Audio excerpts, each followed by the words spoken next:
Hey everyone, welcome to 1 Minute IT Shot.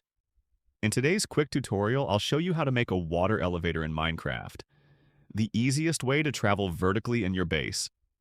If you find this helpful, make sure to drop a like and subscribe for more Minecraft guides. So let's get started.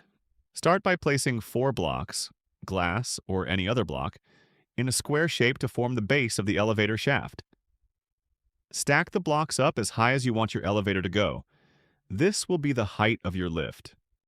Once you've reached the top, place a water source block at the very top of the elevator shaft.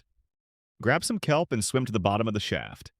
Now, place kelp from the bottom all the way up to the top. This turns all flowing water into source blocks.